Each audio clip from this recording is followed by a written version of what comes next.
Hey everybody, welcome to the latest episode of On the Line. I'm Joe Rex, showed familiar faces here. We talk about college football. Sometimes we argue. Sometimes we even make good points. It's heavy SEC today, guys. Let's go SEC East. Georgia, Florida. Does the winner take the East, and what do we think about this game? Yeah, I'll jump in first on this one. It's funny that we forget that Georgia Kentucky is coming later. That being said, I don't think Kentucky's going to win the East. You've got a double bye week here, so Georgia had an off week, Florida had an off week. That's a disadvantage for the team that's hottest. Florida didn't need a bye week. Florida needed to keep playing. Georgia needed a bye week because it's the most talented, but it hasn't been playing well. So Georgia wins this game because they have more talent. Florida loses the momentum in the bye week, and Florida ends up winning the East. You still think Florida wins the East, even with the loss? Oh, Georgia wins the East. Yeah, you just said Florida wins the East. That means it's a coin flip. Yeah. No, I think you just go on, man. I'll just jump in. I don't think this determines the East. I actually think the Georgia Kentucky game, I think it was in 2 weeks.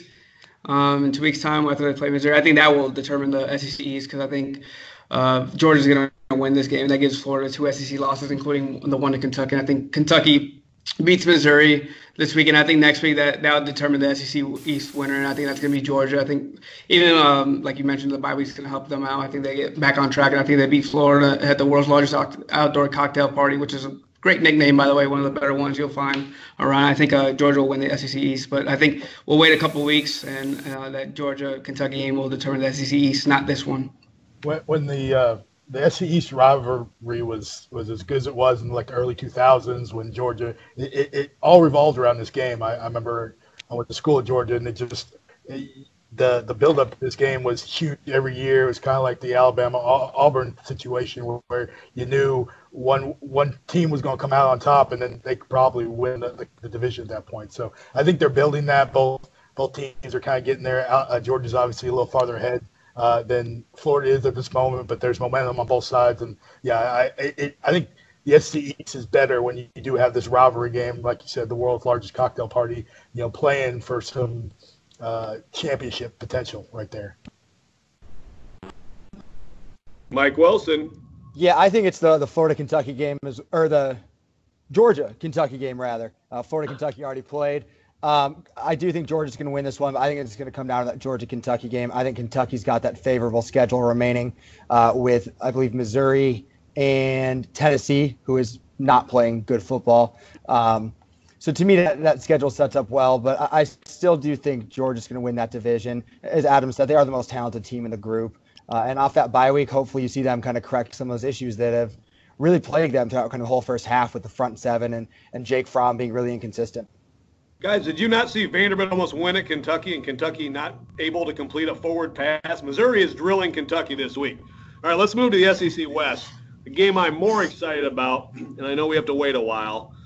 I'm excited about it because I think everyone's going to see anybody who's been like, Alabama hasn't played anybody, and just hold on, they got to play the games. I'm excited about this because now everyone's going to see that Alabama is going to absolutely destroy everyone they play this year. I'm throwing that out every chance I get for Old Takes Exposed to take me down later. But I'll ask you guys this. Is LSU the challenger to Alabama's SEC title hopes? First, Joe, let's just go ahead and counter that Missouri is playing terrible football, too, after their garbage performance at South Carolina 2 weeks ago. Fair. 3 weeks ago. But that aside, LSU is the best competition for Alabama, but they're still not competition. I don't trust that LSU offense. I think it's unreliable and inconsistent, and I think Alabama's defense is going to show that, despite the fact that Alabama's defense maybe isn't that same dominating unit that we've seen it be the last few years, statistically anyway. Joe Burrow is too inconsistent for me. I think Alabama is going to drub them. Anyone out there think LSU can do this? Okay, so Alabama's going to win this by double digits, but stay with me here. It's better for the SEC if LSU wins this game. LSU wins this game, they end up beating A&M later. They win the SEC West. They win the SEC title. Alabama's still into the playoff, and we have a scenario same as last year where Alabama can win it all. Even though they don't have to play the SEC title game, and you have 2 of the 4 teams in the playoff of the SEC. That's not going to happen, but if you're at the SEC conference office, you're rooting for LSU to win this game. I will say, I mean, the question being, is LSU the big challenger to Alabama? I think that's the case almost every year. It seems like, even during the Les Miles era, even when the bad years, they were still that team that could challenge Alabama late in the year in November. But again, like Joe said, it's one of those Alabama's playing at a certain level that it's hard to match right now, no matter what team they're really going up against. It really is. It's cliche, but Alabama's one of these teams that it seems that they can only beat themselves. If they make mistakes, if they kick the ball around, that allows the other team to stay in it. But so far they haven't really done that. Obviously, Tua is 25-0, touchdown to interception ratio, had the one fumble this last game. But it's one of those, they do take care of the ball, and I don't see LSU really challenging this one. They may keep it close for the first half, but I don't see them staying with it. Lewis, tell me Coach O can do this. No, you're not going to get that from me. I think everybody's in agreement. I mean, to answer the question, LSU is their biggest quote-unquote challenger to the SEC West. I mean, the Gus Bus has 2 flat tires right now, and the Iron Bowl won't be the same because Alabama is going to drub them as well. I think we're all in agreement here. I mean, nobody's going to beat Alabama this year. I mean, although the one thing Coach Orgeron might get is who would have thought that him or Mike Stoops would be SEC Coach of the Year. So, but Alabama by however as much as they want in this game. Honestly, I think LSU keeps it close, but Alabama's just too talented. I mean, look, I don't know about you guys. I swear I've never said that about a college football team. I saw those Nebraska teams. I saw the '95 Nebraska team live. And, I thought 96, like Florida had a good chance. They got blown out. I've never seen a team that said there's just no way. And you know what? College football is just wacky enough that something could happen. But just like Alex said, I mean, unless Tua's injured or there is an incredible string of errors, I mean, the margin for error for that team is just massive. And I think, an overlooked element on that team, guys, the analyst work of one Butch Jones. I mean, I don't think enough is being made of the Butch Jones offensive analyst work on the sideline. Now, of course, Alex and I, we were in that, and Mike, we're all in the press box in Knoxville. Mike, you got some video of Butch on the field with Jared Garantano afterward. A whole bunch has been made of the Gatorade bath and the celebration and the guitar, cigar for Butch. Maybe he was playing the guitar too in celebration. I don't know. Making too much of this, making not enough of this. What do we think about Butch and a cigar celebrating a huge win over a program that he essentially ran into the ground? I'll jump out and say, I mean, it's being way overplayed. I mean, it's the amount of vitriol we've seen from some fans on social media is, I tweeted out yesterday, it's just astounding because, I mean, what do you expect a guy to do in that same situation? He's now working for Alabama. He's no longer working for Tennessee. He's getting paid by Tennessee rather handsomely, obviously, but not working for them. So he's in the Alabama locker room. There are cigars. He just got the water dumped on. Now, was that silly for the players to do that? You can make that case. But, again, he didn't ask for the water to be poured on him, on the sideline. So they enjoy his company. They like being around him. They want him to celebrate that win. That was a big thing all week among the players for this team. They wanted that for Butch. So, all this cigar, and it's being overblown way too much.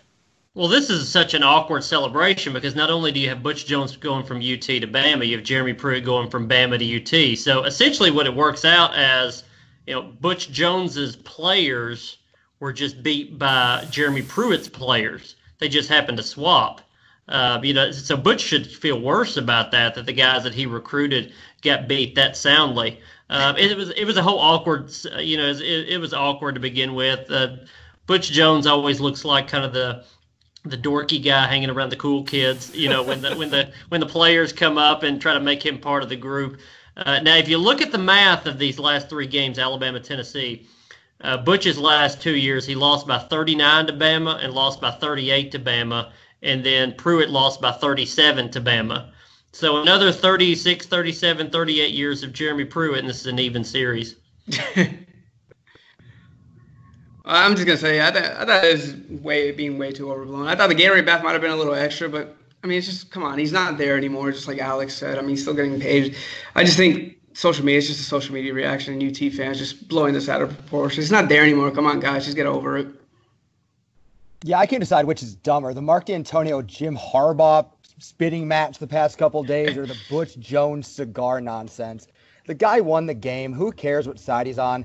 Just the reaction from former Tennessee players, current, just the whole thing is dumb. It's Tennessee fans being sensitive, saying, oh, you're the reason we lost this game. No, the reason you lost this game is the program's just bad right now. Did Butch contribute to that? Sure. He didn't create a game plan the other day. It was his program. Did he contribute to it? It was his program. He didn't contribute to the game plan and the coaching on Saturday. Tennessee was not going to win that game regardless.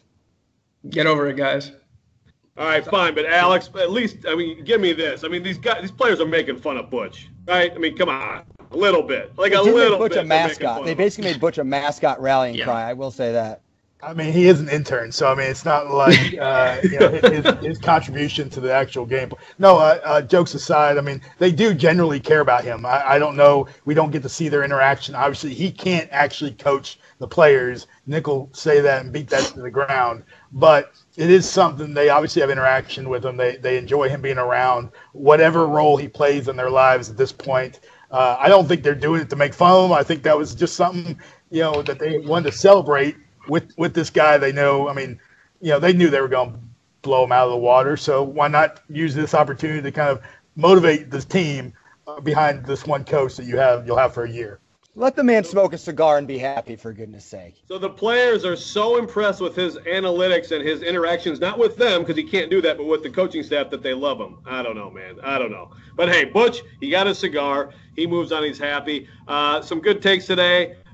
I thought, Adam, the two SEC team scenario, I liked that. I think that's something to explore. It won't happen, but I still like the thought. Thanks, guys. Thanks for watching, everyone. We'll be back next week and On the Line.